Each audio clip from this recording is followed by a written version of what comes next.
Hey guys, അപ്പം ഞാനും കണ്ണനും കൂടി ഇതേ ഇന്നൊരു കല്യാണ റിസപ്ഷന് പോവുകയാണ്. അപ്പം ഞാൻ ദേ ഡ്രസ്സൊക്കെ ചെയ്ത് സെറ്റായിട്ട് ഇറങ്ങി. ഇത് കണ്ണൻ്റെ കസിൻ്റെ കല്യാണ റിസപ്ഷനാണ്. ആലപ്പുഴയിലെ കളർ റോഡ് വെച്ചിട്ടാണ് പരിപാടി. ഞങ്ങൾ ചെന്ന് കയറിയപ്പോൾ തന്നെ ഇതാ സൈഡിലായിട്ട് വെൽക്കം ഡ്രിങ്കും കാര്യങ്ങളൊക്കെ ഉണ്ടായിരുന്നു. അങ്ങനെ അതിൽ ഏതെടുക്കുന്നുള്ള കൺഫ്യൂഷനിൽ ലാസ്റ്റ് ഞങ്ങൾ രണ്ടുപേരും പൈനാപ്പിൾ തന്നെ ചെന്നത്. ഗായ്സ്, ഇതാണ് കനീഷ് കനകൻ അഥവാ കണ്ണൻ, എൻ്റെ ചൈൽഡ്ഹുഡ് ഫ്രണ്ട്. അങ്ങനെ ഹോളിലോട്ട് കയറിയപ്പോൾ അവിടുത്തെ ആ ചെക്കനും പെണ്ണും കൂടെ ഫോട്ടോയ്ക്ക് പോസ് ചെയ്തുകൊണ്ടിരിക്കുന്നു. സത്യം പറഞ്ഞാൽ അവരുടെ കാര്യം ഓർക്കുമ്പോൾ കഷ്ടം തോന്നുന്നു. രാവിലെ മുതൽ തുടങ്ങിയ ഫോട്ടോ പോസിങ് എന്നുള്ള നിപ്പാണ്.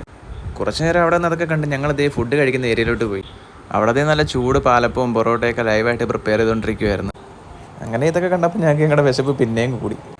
ആദ്യം ജ്യൂസിൻ്റെ സെക്ഷനിൽ ഉണ്ടായതുപോലെ തന്നെ ഇവിടെയും എന്തെടുക്കുന്നുള്ളൊരു കൺഫ്യൂഷൻ ഉണ്ടായിരുന്നു. അങ്ങനെ ഞങ്ങൾ രണ്ടുപേരും കൂടി ഐക്യം കണ്ടതിനെ കേരളത്തിൻ്റെ ദേശീയ ഭക്ഷണമായിട്ടുള്ള പൊറോട്ടയിലും ബീഫിലും എത്തി നിന്ന്. അങ്ങനെ പൊറോട്ടയും ബീഫ് സ്റ്റൂവായിട്ടുള്ള പൊരിഞ്ഞ പോരാട്ടത്തിന് ശേഷം അവൻ തന്നെ ഒന്നാമതെത്തി, ഞാൻ രണ്ടാമതേയായി. എന്തായാലും നല്ല കിടിലൻ ഫുഡായിരുന്നു. ഉഫ്, അങ്ങനെ പൊരിഞ്ഞ പോരാട്ടമായിരുന്നു ഗൈസ്.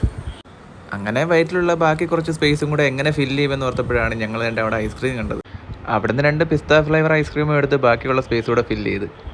അങ്ങനെ ഈ കലാപരിപാടികളെല്ലാം കഴിഞ്ഞിട്ട് ഇറങ്ങാൻ നിന്നപ്പോഴത്തേനുമാണ് ഏതാണ്ട് അവിടെ അയിനിക്കുട്ടനെ കണ്ടത്. ഇത് കണ്ണൻ്റെ ചേച്ചിയുടെ കുഞ്ഞാണ്. അവൻ ആള് കുറച്ച് സീനാണ്. അവൻ ആ കുപ്പിയോട് എന്തോ വൈരാഗ്യം ഉള്ള പോലെയാണ് കുപ്പിയിട്ട് കാണിക്കുന്നത്.